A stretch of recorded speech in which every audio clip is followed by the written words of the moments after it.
And if you're watching this, you are watching the U.S.-Iran Warcast. And for those of you who are saying, Malcolm, what did they kick you out of your hotel? Are you homeless? Are you living in your car now? It's just no at 3 p.m. Central European time in temperatures in the 90s. I have a place that is very loud and position car and knock this out. Also, I am traveling at the time. So every Central European time, or I have to stop doing what I'm doing wherever I am, and I have great broadband, so I'll take it.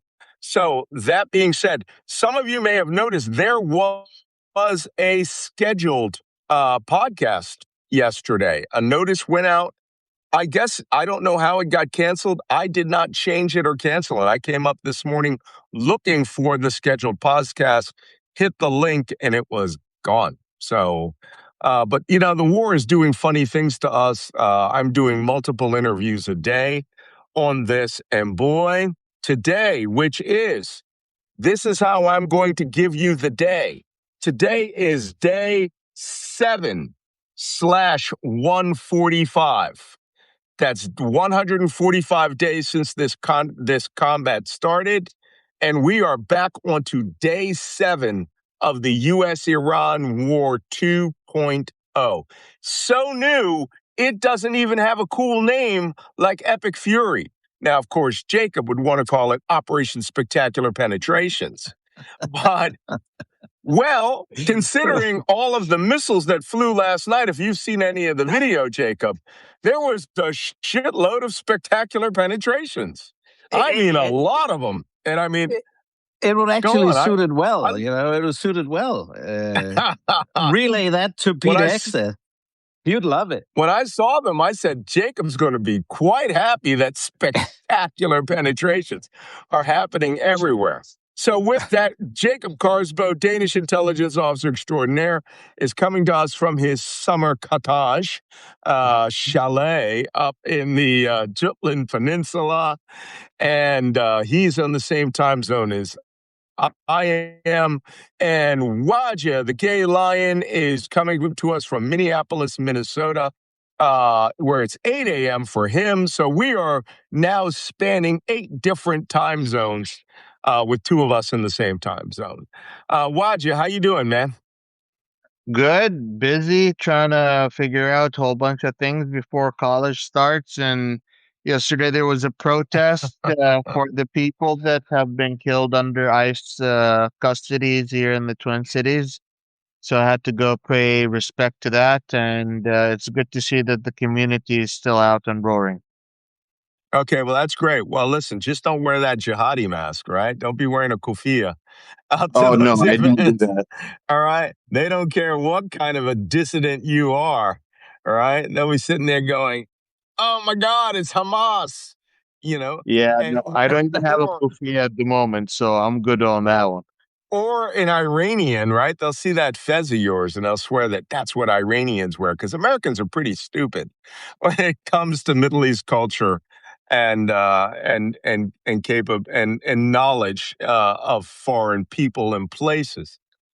I had the public fez. The public fez, all you gotta wear is the lodge one. If you find you a lodge one with the Masonic symbols, no one tells you shit. They think you should be driving around in little cars, right? Because at that point, you're not a Muslim, you're a Shriner. Which, Jacob, you don't know it, the Shriners are a charity group, and they used to dress up in these fezzes with the Turkish symbol, right? The Turkish crescent and star, and they would raise money for charity hospitals. And there's a bunch of old white guys who would drive around in these miniature little cars in parades and drive around in formation to raise money for charity, the Shriners. I haven't ever quite figured out how that fits into their that adoption of the fez. Maybe they're all bureaucrats. I don't know, from the Ottoman Empire. I don't know. But yeah, if you go out in that fez, they'll all think you're Shriners, but you need to have one of those little miniature cars. I got a little miniature Rolls Royce, and drive it back and forth up and down the roads, and ICE won't bother you. They'll go, oh, it's a fucking Shriner. So, Yep, exactly. Jacob, tell us about your vacation spot. How's the weather? It looks hotter than where you are than I am. No, well, it's not that hot today, actually, but I just went out on a 75-kilometer bike ride, so I'm sitting still now. I was about to brag on my 5-kilometer feet run this morning. So you're on a 70-kilometer bike ride. 75. I see how you guys are, but 75. 75. Denmark's like that, though. Okay, listen, I've stayed out there in Hellerup, where you get on that little coastal trail, and you have no idea what distance you've gone. I've walked from downtown Copenhagen all the way out to Hellerup. You just go around the port and you're on a trail. Yeah. And then I passed my hotel by 5 kilometers because I was like, ooh, the beach road. This is so cute. And I'm like, how far did I just go? Did I just walk 15 kilometers? And yeah. And then I had to turn around and walk 5 kilometers back. That's but your country's like that because you build in cuteness. And you build in the utility of pathways that people can find. And that's called raising your standard of living. And since America are fat-ass pigs, and I'm not saying that euphemistically. I was just in Paris. I was at a hotel, and there were a group of Americans standing outside. I could tell. They were all 30, 40 pounds overweight. Right, and badly dressed, and sneakers, and every other person on the Champs-Élysées is dressed to the nines because they're in Paris, right? Including other Americans living in Paris. These guys were like, "Where's the McDonald's?" Well, in fact, it was right turn around the corner, 100 meters to the right, next to the Starbucks, and they could get breakfast. But oh my God, they do not believe, other than in California. The quality of life in California is off the charts. When I was teaching at the Steer School in Coronado, we had our command senior chief there was a SEAL. And if you wanted to go for a run at 1 p.m. and take the rest of the day off, all you had to do was say, hey, I'm going for a 20-kilometer run. He'd be like, he always spit tobacco. Yeah, good idea. Knock another kilometer out for me. And then you would drive to La Jolla, okay, which is La Jolla. You just whip that money out just saying the name, right? And you would park at La Jolla Surf Beach, where all the surf chick surf school is at, right? So everyone's in bikinis. This is the only part of America that has skinny people. And you get out there on the beach and you could run for 25 kilometers in a straight line through all these cute little beach communities and past the Buddhist temple out there and, all the way to Oceanside. I mean, it's a long ass distance, but it was the quality of life was astronomical. And you would pay any amount of money to go do a 100-kilometer bike ride before you had to go to work, right? Same thing with Denmark. And they've learned it good in California. So, and then I would knock out these that crazy is runs. the funky part of California. The stupidest thing I've done in California was going for an 18-kilometer run in Death Valley in July. Are you crazy? What are you doing down there? Is that somebody challenged you? I was checking out Death Valley, and then we got up for a sunrise drive around, and they dropped me off at the lookout point, and I said, okay, I'll run back to camp. Oh, this is supposed to be a personal challenge? And then it got hotter and hotter. But I was Are you sure? I was thirsty, all right, when I got back to camp. Sounded like you became a shish kebab real quick. Okay. This is okay. That's crazy. By the way, you guys, I used to mountain climb and I used to rock climb, and full disclosure, only black guy on the rocks, right? We used to have this big joke, climbing while black. And, every once in a while I'd meet these young guys and they're like spider monkeys, just go flying up the rock. But I used to rock climb and I used to do it. I used to Baghdad my ice pack. And I would go to Joshua Tree, which, as you know, is at the beginning of that area.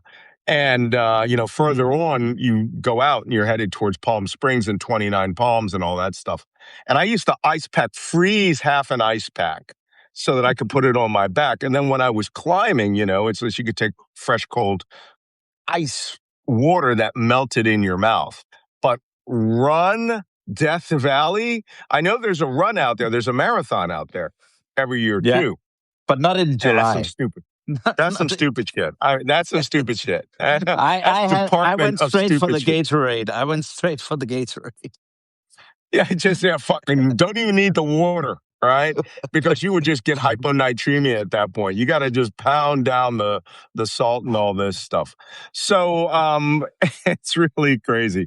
Well, I'm glad we've had this discussion. It looks like we're at about 973. We're going to start because, and I know some people are down there.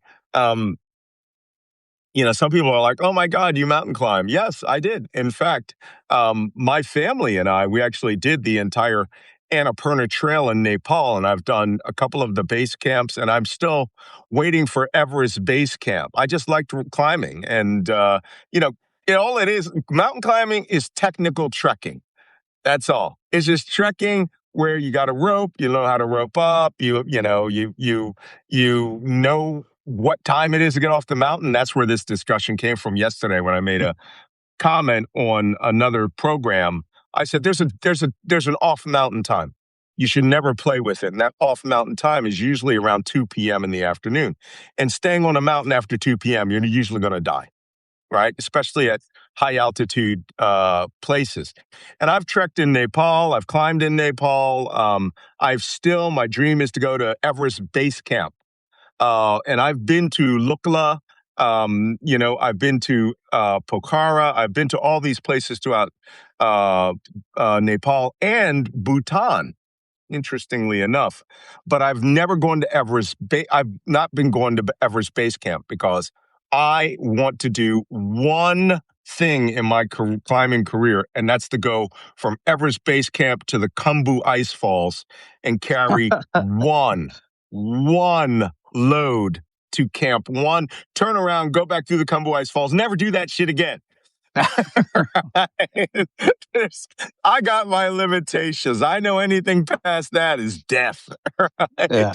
So that being said, I've done a bunch of things, right? I wasn't a basketball playing kid when I was a kid. I played lacrosse. I grew up in a part of the world we played soccer. We played lacrosse back in the 1970s and 80s, and it was a freak. And mountain climbing is another one of the freaky things that I learned to do.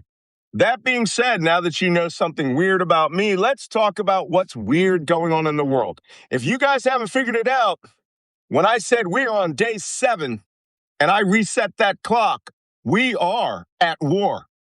We are not in a skirmish. We are not in tit for tat anymore. The war is going on, and now we are one day from Donald Trump's declaration that he wants full-scale war. And the Iranians, on the other hand, said we are 2 to 3 days from where Iran will start retaliating in full all Gulf states at the same time. So there are 2 separate clocks that are ticking right now.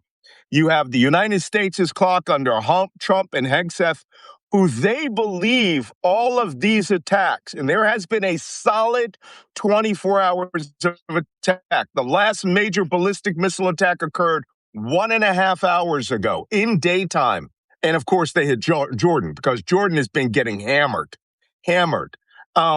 And unfortunately, I don't have the video. Wajeeh may have the video. Jacob's not in a place where he has a monitor. Whoops, sorry about that. I'm being harassed by Iranian attack flies. And these things, the United States itself is engaged in a massive battle at this point. And this is Muaffaq it is not going to go away. Yeah, we're going to talk about that because I got a page. I have a solid page of individual lines. That's just attacks. There's no analysis on that page, right? And that's what's happening right now. We are stepping back into full-scale war. With that, first, Wajeeh, show us the price of oil. Let's see. I know the markets don't open till tomorrow afternoon, Sunday afternoon. But let's see how they closed yesterday on the oil markets, whether they're registering that this is serious as a heart attack.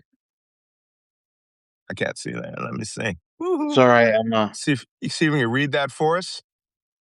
So you got Brent WTI is at 82, Brent crude is at 88, Morban is at 81, Oman is at 76, OPEC is at 83.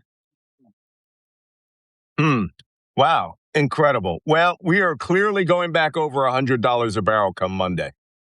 There's just no way about it. Unless Trump does a full-scale taco, right? Trump always chickens out. We'll see that. But that is amazing. $12 jump in 7 days. And that's a slow jump because the market kept thinking it was all going to end. Yes, Jacob. And very importantly, and one thing to look out for is, will China start purchasing more oil?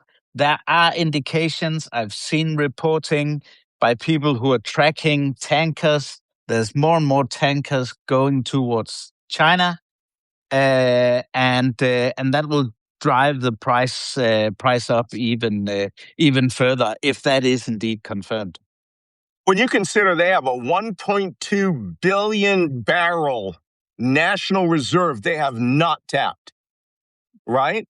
And what I think that the Chinese are doing is they're going, hey, these Americans, they're going to break this thing. That Trump is out of his mind. We're going to get every fucking drop of oil we can right now below $100 a barrel, right? And if they're buying these futures, if they were buying these futures at 78, 80, all right, whatever. But the problem is, whatever comes out of the SOH or the Red Sea out of Fujairah, it's being priced at the physical spot market. Right? It's going to start getting priced at $120, $150 a barrel. So we got to really stop paying attention. I wish there was a tracker that had the actual physical spot oil prices, because futures really doesn't tell us anything. Futures is really a bet. And I was reading an analysis yesterday by another analyst who said that bet was prices would go down and stay down. And that they wouldn't, they weren't buying, they weren't paying the real price. They were betting on a low market. So everybody was like 67. Yeah, 67 is now 87. It'll be 92 here in a heartbeat. And it'll be 100 by Tuesday afternoon. No questions. Then we're going to say, oh, the shortages are happening. Yeah. Oh, wait, our reserves don't actually exist? Okay, maybe it should be higher. Huh? And China's buying. Woo. All of this is related to oil. Well, thank you for And that report if there, Wajeeh. Iran starts targeting Fujairah, starts targeting Yanbu on the Red Sea, then it's going to go crazy. But they haven't really been doing it continuously, but they can do it. Yep. Well, I have been watching these cavalcade of strikes that went out and came in yesterday. So let's go over these significant activities. I have a couple of dozen of them. So significant activities, the USA strikes yesterday from the moment we stopped our show, ballistic missile attacks, U.S. attacks on ships continued throughout the day. The United States attacks continued, and the Trump administration said that they have pretty much exhausted all of their upper targets. They are now striking underground, what they call the underground campaign, which brings to mind the question, what the hell were you guys doing the first 40 days of the war, right? Just a little point a little aside I would like to point out. About 4 days ago, the United States used 3 of its super secret drone boats like the Ukrainians do, and they fired them into Bandar Abbas. They drove them into Bandar Abbas and immediately congratulated themselves because they destroyed a shipyard facility and a Gather-class submarine, which was a mini sub, that was on out of the water and lifted onto a sling having repairs done. And was assessed that the submarine was non-operational. But they drove these boats over there and blew up. You can watch the video if you find it on YouTube of them blow up this submarine pier where the sub and the crane is actually, I'd say, about 30, 40 feet higher than the bottom of the pier. So we don't even know whether they actually damaged that thing or dropped the submarine. But my first thought was, you didn't fucking hit that sub in the first 40 days? The fuck were you doing? What were they doing all this time? It's like, oh, sorry, we got to get around to bombing ballistic missiles and all the rest of that stuff. This submarine was in a repair facility. They could have repaired it. I don't know, but okay, that's cool. You guys got around to it on day 141. Okay? And just so that you could use your cool mini boats, that the Iranians obviously weren't prepared for. They'll be prepared for it next time. So, another significant activity that tells us an escalation is coming. KC-135 and KC-45 Pegasus tankers are returning back to Ben Gurion Air Base in Israel. You might recall about 40 some odd days ago, when Trump and Netanyahu were having their little girl tiff, the United States pulled all of its tankers out of Israel, particularly the 75 tankers that were in Ben Gurion Airport. I've been to Ben Gurion. It's a big-ass airport, but the Israelis were complaining that they were having flight congestion because these things were taking off and landing all the time. And they wanted those tankers pulled out of there. The Trump administration, when they had their little tiff with Israel, pulled them out of there. Yay. Well, tankers are back on. 20 tankers arrived back in Ben Gurion, and with an agreement with the Israelis, 30 to 40 others. Now get that. That's 75 tankers, which means we've gone back to the same level, 70 tankers, same level we had in the full-scale war. And I'm sure this is a message to the Iranians and everybody else. Those other 40 tankers will be dispersed throughout Israel. Remember how I said Al Udeid Air Base in Qatar and U.S. Central Command is finished in Qatar? Yeah, this is a good example. Everything goes to Israel now. And now that Jordan's getting its ass beat, I'm pretty sure they're going to be pulling out of there too eventually. So the United States is preparing for a larger scale blitz. Trump is saying it's going to come Monday if the Iranians do not essentially surrender and come back to the negotiating table. We're going to talk about that at the end. Let me go through the rest of the strikes. Donald Trump deadline. Yeah. Is he going to taco so we nacho? Did we hear that before? I just want to let you guys know, I did a little research just to check on the actual current prices if I'm a gas station in the United States and I'm trying to buy barrels of oil. It would cost me $139 a barrel to fill up my gas station with gas, and that's the wholesale price. If I'm not buying the wholesale price, it would be more close to $178. So this is just a good example for you guys, the difference between the future price and the actual price of the market. The actual way to measure the actual price of the market is with the RBOB gasoline prices. That's if you're wanting to look it up yourself.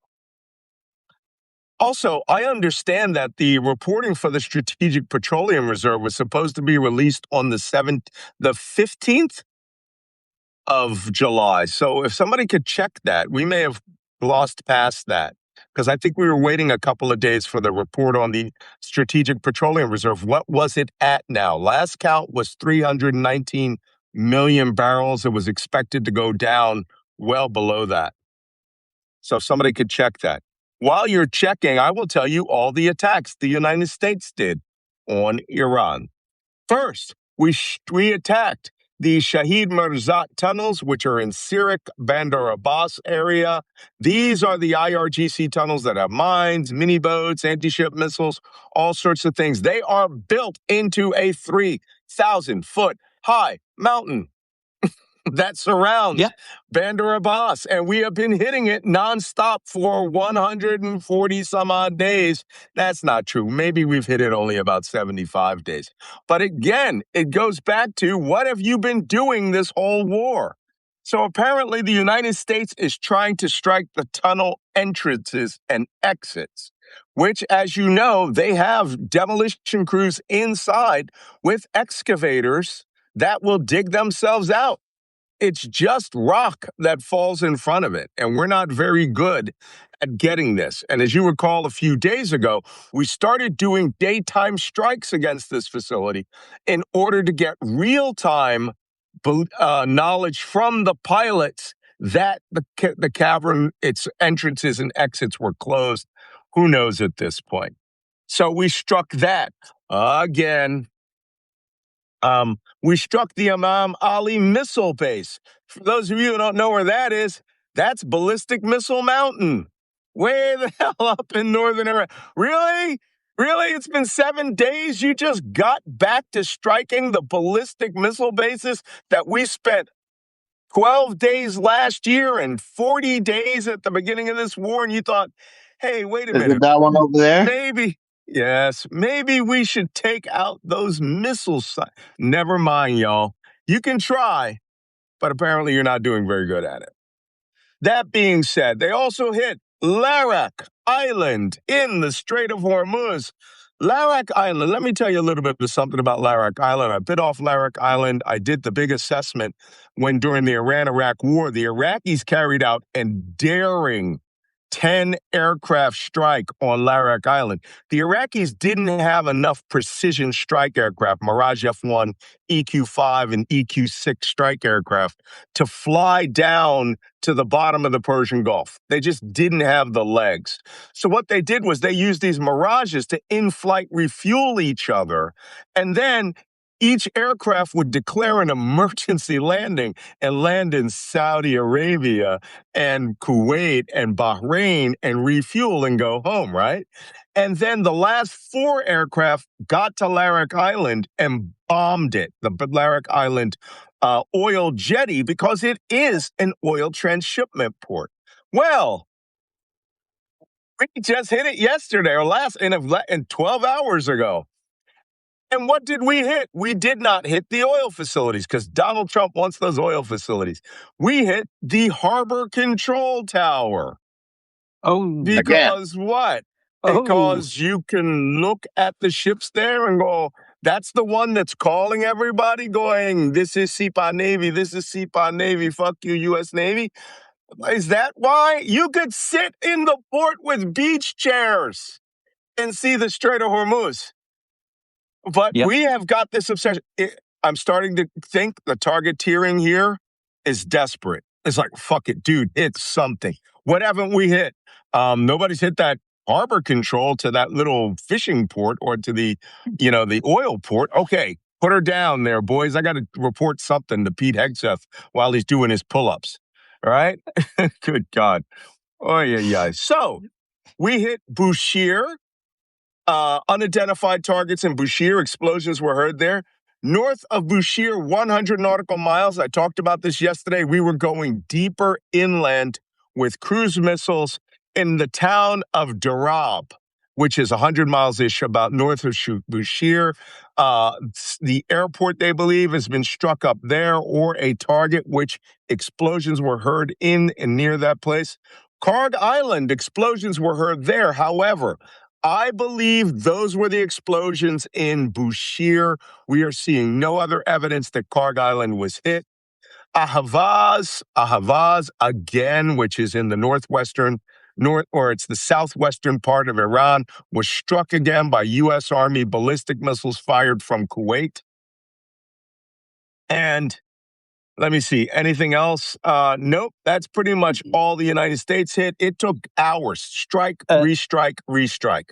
Yes, Jake. Also, the highway from Bandar Abbas to Sirjan was blocked. The tunnel system. Okay, that's a new one. Yeah. Could you say that again, please? I couldn't hear you very well. It's from Bandar Abbas to Sirjan. The highway. There's a very important tunnel. That is now funny blocked. You should mention this. So yesterday, as you know, the Americans struck the Bandar Abbas Lars Highway, and they struck a highway bridge. It was a 6-lane highway bridge, very significant. They dropped it with a 2,000-pound J-dam, collapsed the bridge, blew out all the underside supports, right? And that was to cut off the logistics head from there. It's not a tunnel, it's a bridge. Yeah. An above-ground bridge. Both tunnel and bridge, it's been confirmed geolocated footage. And this is the Bandar Abbas to Sirjan highway, straight north from Bandar Abbas. Yep. Okay. So, yeah, that is, all right, I see should be blocked. Hey, I believe them. I believe that they struck those targets. I believe that they knocked down that bridge. And let me see. Highway bridge to cut off resupply to Bandar Abbas. That was, Bandar Abbas to Lars. Guess what? We have video evidence this morning. There it is, isn't it? Is that the trucks? Is that the trucks just going, or is that the bridge? I can't see. You have to describe it for us. Tunnel. That's the tunnel. Some more the Iranians, with the bridge. Being very inventive, took a bulldozer, graded a road down the side of the bridge, then graded a road up the other side of the bridge, and now trucks are going down the side of the hill and coming back up the other side, and the road is open again. And they have targeted, targeting bridges in neighboring countries. Well, the United States? We're talking about the United States. Right. We're talking about. Okay, sorry. Strictly American attacks right now. I haven't even started to get to the Iranian attacks. Don't even. That's half the show. I just wanted to point out something. When I was in Ukraine, and the Russians did this to Kharkiv province, we had several major bridges that went over, other than the one that went over the Oskil River. That was a big bridge. But many of these bridges were just highway bridges that went over dry riverbeds or riverbeds. And all we would do is drive to the right, go down that riverbed, and since you were in military-grade vehicles, you can get up the other side. Then combat engineers would come, and they would just grade out that road. Yeah. And I must have driven over 10 destroyed bridges by just bypassing off to the right and going up that road. Iranian truck traffic has been reestablished with Bandar Abbas in a day. A day. And what are they going to do now? They're going to go, well, we slowed them down. Now we can use Reaper drones to divert and start shooting out the individual trucks we suspect are ballistic missile or Shahed drone carriers. That's that. Let me finish with the rest of the U.S. attacks, and we will discuss Iran. The United States struck a water desalinization plant near Bandar Ijask. It is water to several thousand people, 5 different villages, and it is a desal plant. It's not a water treatment plant near the port of Bandar Ijask. Bandar Ijask is in the Indian Ocean just above to the right of the Musandam Peninsula. And I guess they thought they were cutting off the water to the naval base. The military will get their water. Okay? They're going to get their water. Even if they got to truck it in, you already know guys with jingly trucks with big giant copper cups, water cups, are going to be driving down there in water and fuel-sized tankers and delivering water. Okay? It's a country of 93 million people. Only 3% of Iran's water comes from desalinization. So whoever came up with this fucking genius idea, right? And I'm going to tell you why when I changed, because this was the last U.S. attack. whoever came up with this brilliant idea has made a critical mistake. Because the first Iranian attack that they threw as the counterattack was they destroyed a water desalinization plant in Kuwait, the second one in 2 days. Yeah. This Like is we not talked about fucking yesterday. smart. We said that this cannot happen. The United States cannot tit for tat this shit.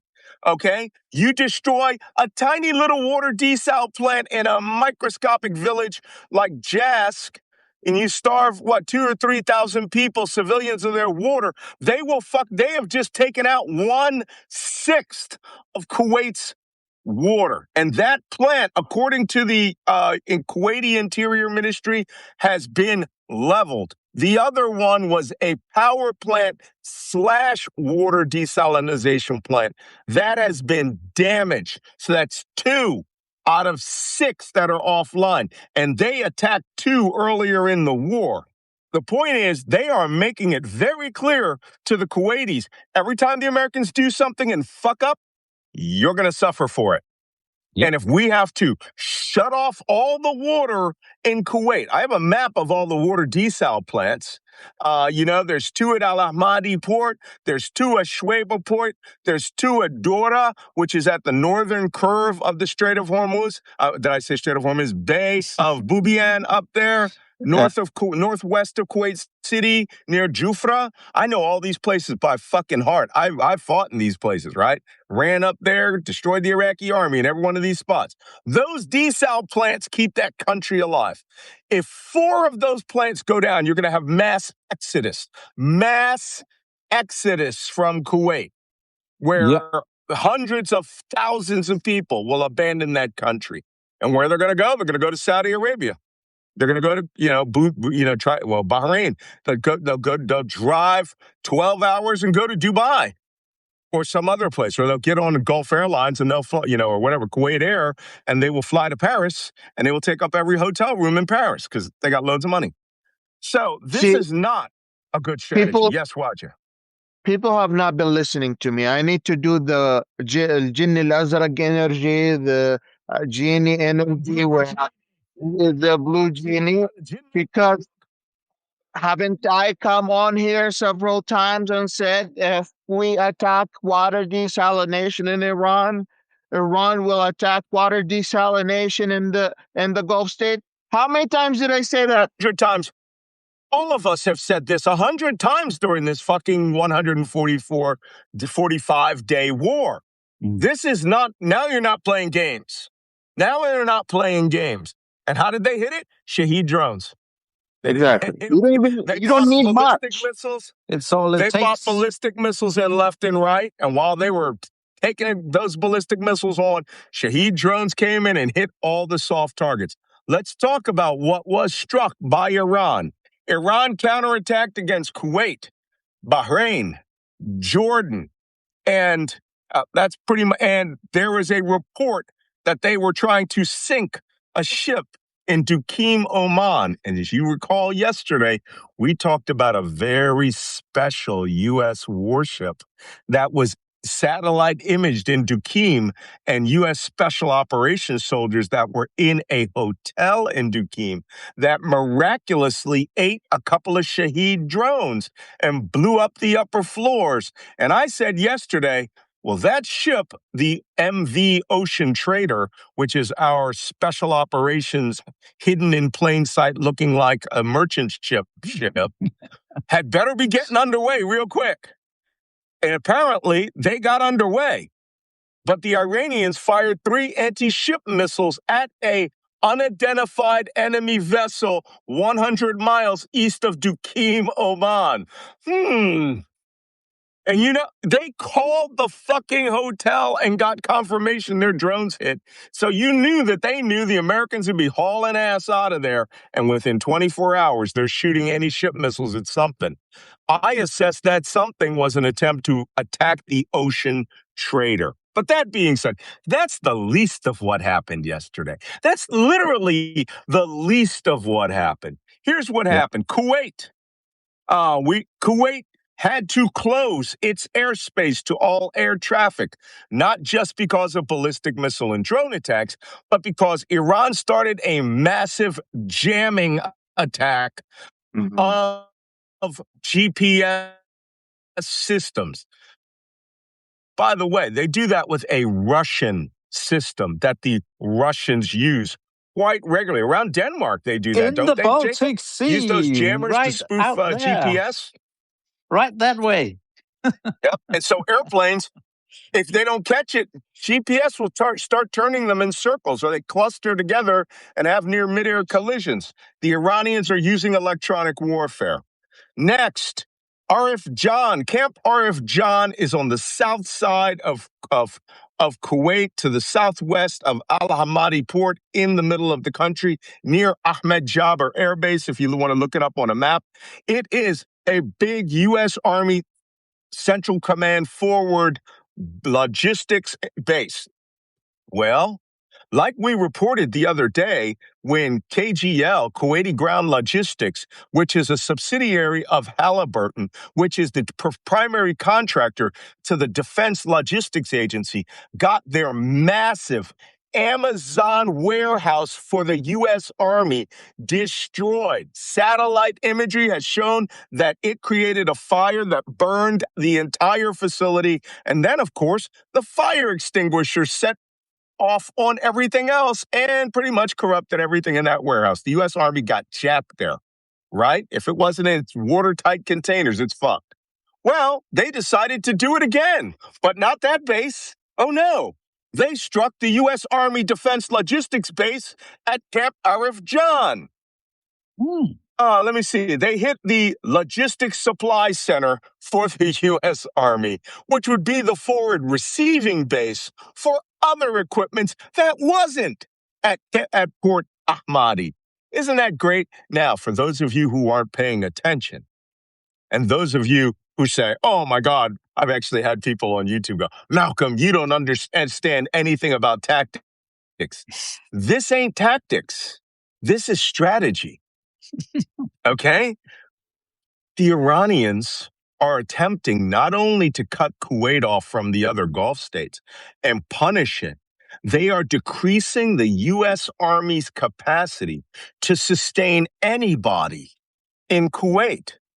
So when you're MRE, when you got to go into a destroyed building and have fucking Filipino contractors sift through to see if any of those MREs are still good to eat, right? Because all your A rations, your B rations, all your belts, uniform supplies, everything have been infested with, aqueous film foam from the fire extinguishing system, and you can't salvage anything, and the U.S. government signs off that that's a $3 billion loss, then you're going to go, oh shit, we have no spare parts.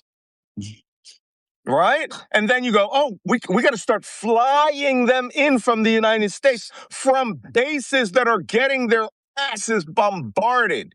And air transport is 1,000 times more expensive than ground transport. So the Iranians are sort of squeezing our logistics base, and those same logistics would support the Kuwaiti Army and Air Force.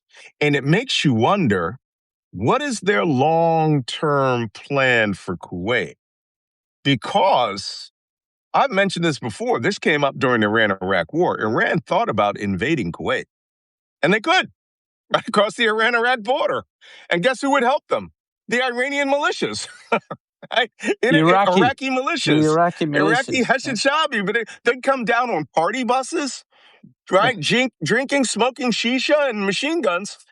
They could take Kuwait in a matter of hours. Now, would it be a slaughter because U.S. air power would be going everywhere? Yeah, but, so long as those men get through, you don't know. But they are squeezing Kuwait.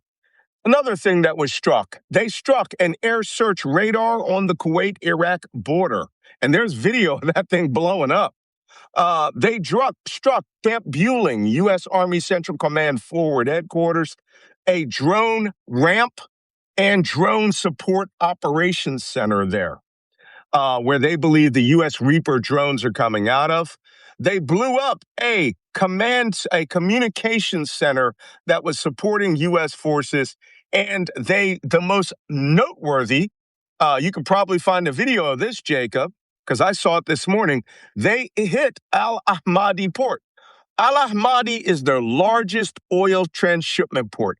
I have been all through Al Ahmadi. I had to search Al Ahmadi with EOD Mobile Unit 6 to clear it of Iraqis, and us and a Saudi company, infantry company, searched that entire refinery. And that was way back when old guys were there. Now it's massive. The pier Al Ahmadi, which would transship oil and diesel and fuel to the U.S. Navy, has been struck. The U.S. Navy pier is on fire. Yeah. Because the Iranians, it's a soft target, took one Shahed drone, blew it up. Now nobody's getting fuel from that pier. And it is a massive conflagration, according to the video that I saw. Oh, can I point out to you that was just Kuwait, and we're 43 minutes into this show. It was just Kuwait. Bahrain, Sheikh Issa Air Base hit again, even though most U.S. aircraft have left that base. The Iranians are a little behind in their targeteering, but they are trying to put that base out of operation. Significantly, they hit a data center for the Bahrain telecommunications company, Batelco.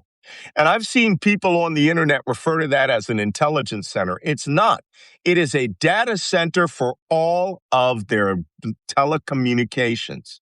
They destroyed the Batelco communications relay center, which would be providing command and control for the U.S. military and the Bahraini armed forces. And of course, they hit U.S. No, they didn't hit Central Command Forward anymore. Okay, Jordan. Yeah. Muwafiq al-Salti is getting it. They're getting it day, they're getting it night. That base is being bombarded. I think the Iranians have figured out that they know how to defeat the Patriot missile batteries, and they are having a high success rate of destroying things on that base. It's going to take a few days for us to get detailed satellite inventory. The MQ-9 Reaper drone ramp has been destroyed. At least one major hangar, which would have 3 or 4 Reaper drones inside it, has confirmed been destroyed. And they attacked the flight line where they believed F-35s were at. They destroyed the base's fuel depot. Now, you can bring that photograph back up, Jacob, with the big, giant black clouds, which is indicative of burning fuel. Only burning fuel makes a big clouds like this. Yeah, look, you can see 2 hits, right? Well, if you watch the video from last night, 3. You can see those 3 on there. Oh, yeah, you're right. You can see where those missiles hit, and they came in hard and fast. One of them, Jacob, was a spectacular penetration with a massive... This is sad, but we got to make these through. With a massive fireball, which means when they hit that thing, they hit that fuel line, fuel facility good and immediately. So Muwafiq al-Salti, I expect U.S. will be evacuating Muwafiq al-Salti soon because the 82nd Airborne is there, F-35 fighters are there. The problem is I'm not sure the Saudis are letting us put stuff like that down there.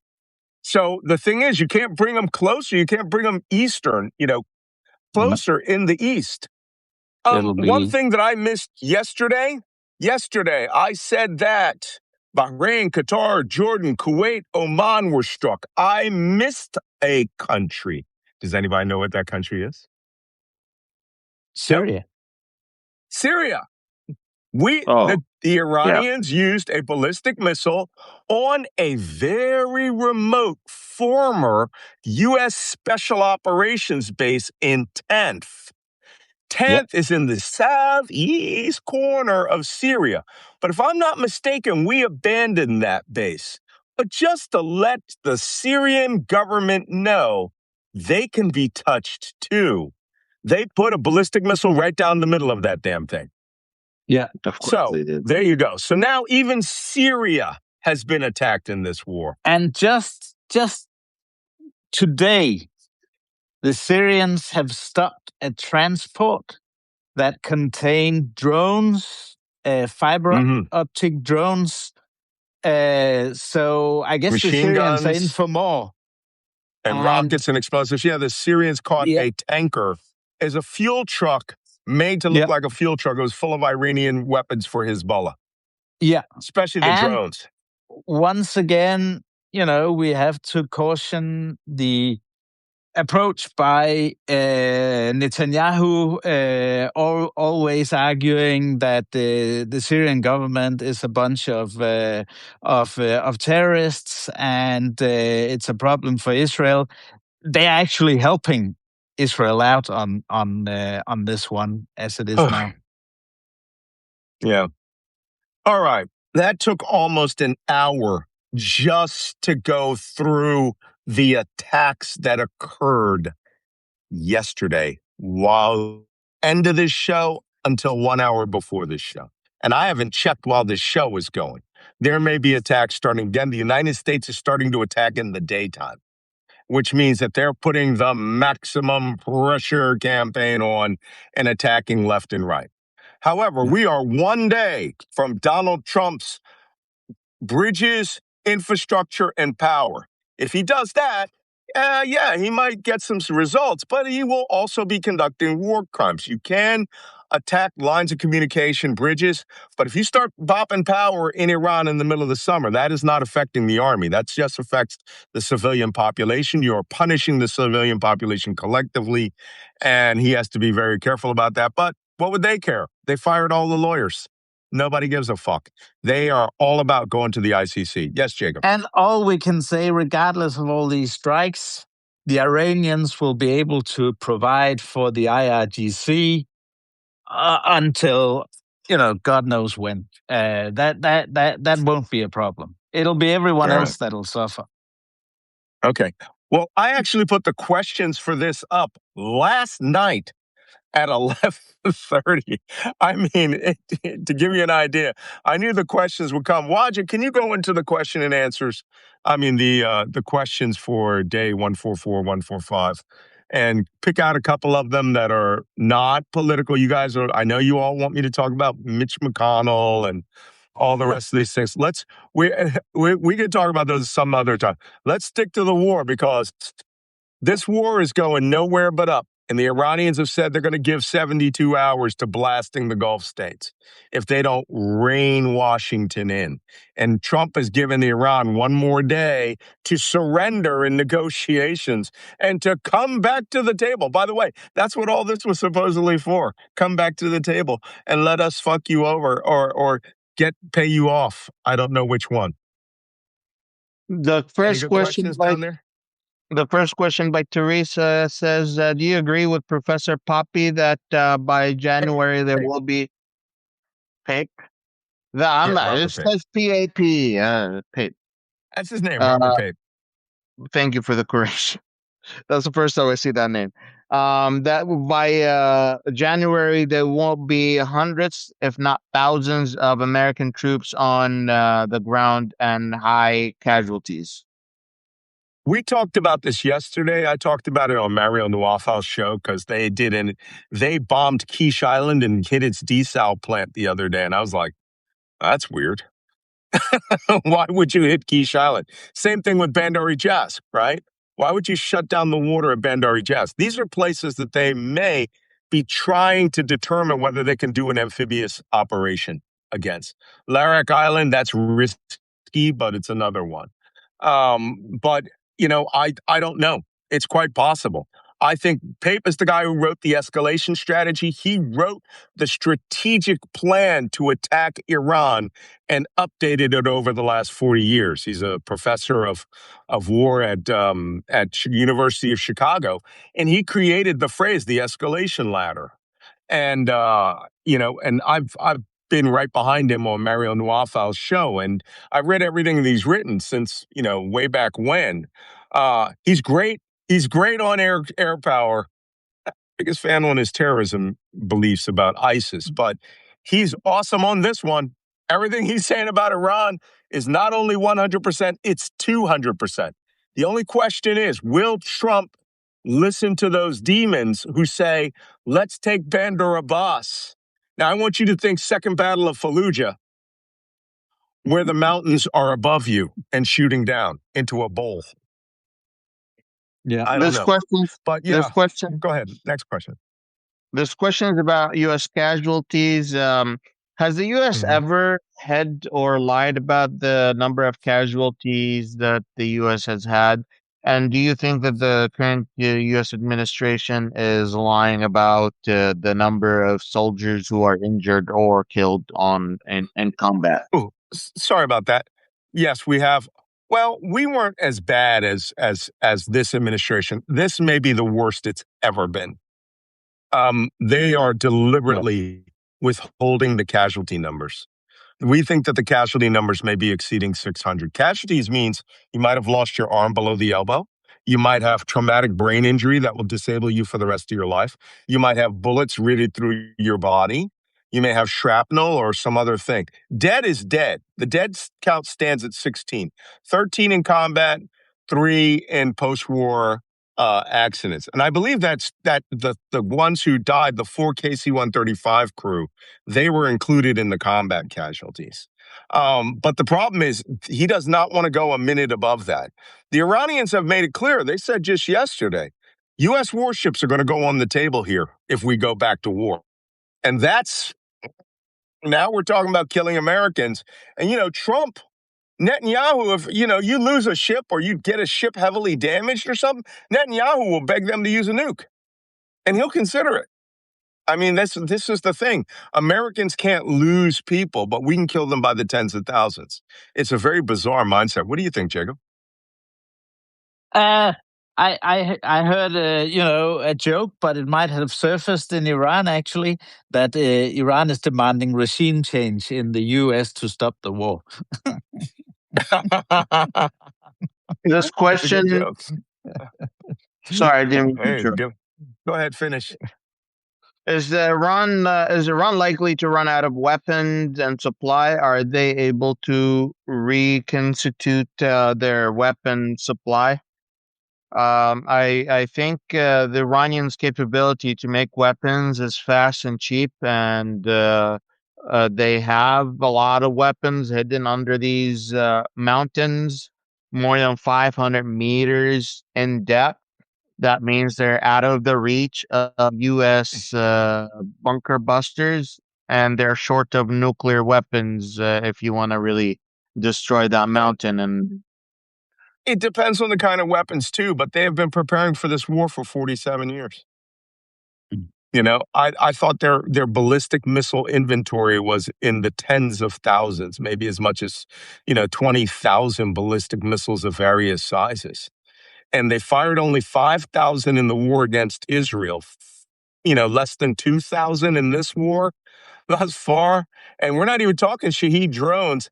We had already estimated by the end of the 40 days of the combat that we destroyed or they fired half their Shahed inventory. The problem is their Shahed inventory was 88,000 drones. And DIA, Defense Intelligence, had estimated that they had 40,000 drones, which means, let's say 4,000 of them got destroyed. That meant my estimate was right on the mark, right? But 40,000 drones unfired, Yeah. right? Unfired. And God knows the Russians may be flying back in new drones, right? Heirloom, ships coming through the Caspian Sea, bringing in, hundreds and hundreds of new drones every day. We don't know. But they got enough ass kicking out there to keep us hopping for some time. If they did a big, massive push and they set fire to cities in the Gulf, Dubai gets hit, really gets hit. Not one here and one there, to where they saturate the ballistic missile defenses. Oh, they $200 a you could barrel oil wouldn't really be tell when the unrealistic. Iranians are trying to get revenge because Yeah, Dubai is just open target of very tall yeah. rises, and all you need is hundreds of drones swarming, and you just hit And whatever target you want at that point. I keep warning people about this possibility, right? What if they decide to do an amphibious operation and before you even notice that there are 300 boats with 10 guys each, right, coming across the shortest part of the Strait of Hormuz, which is an hour and a half transit, right? Now, of course, we'd see guys loading up weapons and equipment, but you don't know. What if they land on the Musandam Peninsula, or they land in Ras Al Khaimah? And you're like, oh, they would never do that. And then boom, boom, boom, you've got 400 armed men marauding in the fucking streets of the northern Arabian Gulf. I mean, the Northern United Arab Emirates or Bahrain or Kuwait, right? Suddenly out of nowhere, hundreds and hundreds of guys in their own cars are crossing the Shah Al Arab waterway, linking up with Heshid Shabi.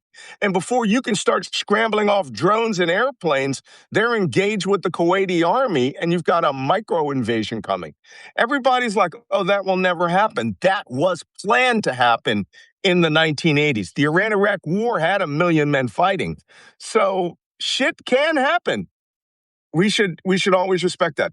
I'm going to leave those questions there. We've gone well over an hour. I know everybody here is hot, and I'm in a car.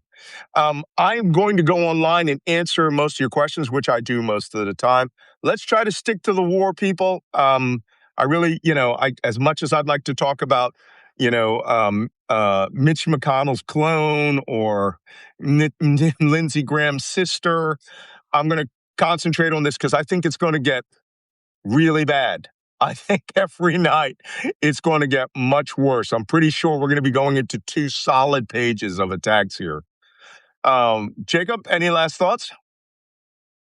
Well, let's see what tomorrow brings. It's a hot war, and the Iranians know. Unfortunately, I think that unfortunately, amidst all this bad news, it seems to me they're still pretty measured in their escalation. And those scenarios you were talking about, Kuwait, etc., etc., that is if they feel really pressured. They would do anything because this is the Islamic Revolution, and that's the nature of their regime. So yeah, look out. Yeah, Wajeeh, last thoughts? My last thoughts are: listen, if you ask any Middle Eastern expert, not just me, when the wars just started, how long do you think this will take? Anyone would have told you months, if not years. If you know anything about the Middle East, you understand that our conflicts take years to resolve. And if you have understood anything about the Shi'i Sunni conflict, the basic of the political conflict in the Middle East, you would have learned a thing or two. If you have paid attention to the U.S. invasion of Afghanistan, the U.S. invasion of Iraq, the U.S. Interactions with Syria, the U.S. interactions of Libya, if you looked at the Arab Spring, you would have stood back and said, maybe this is the worst idea we could do at the moment. We don't want to get stuck there.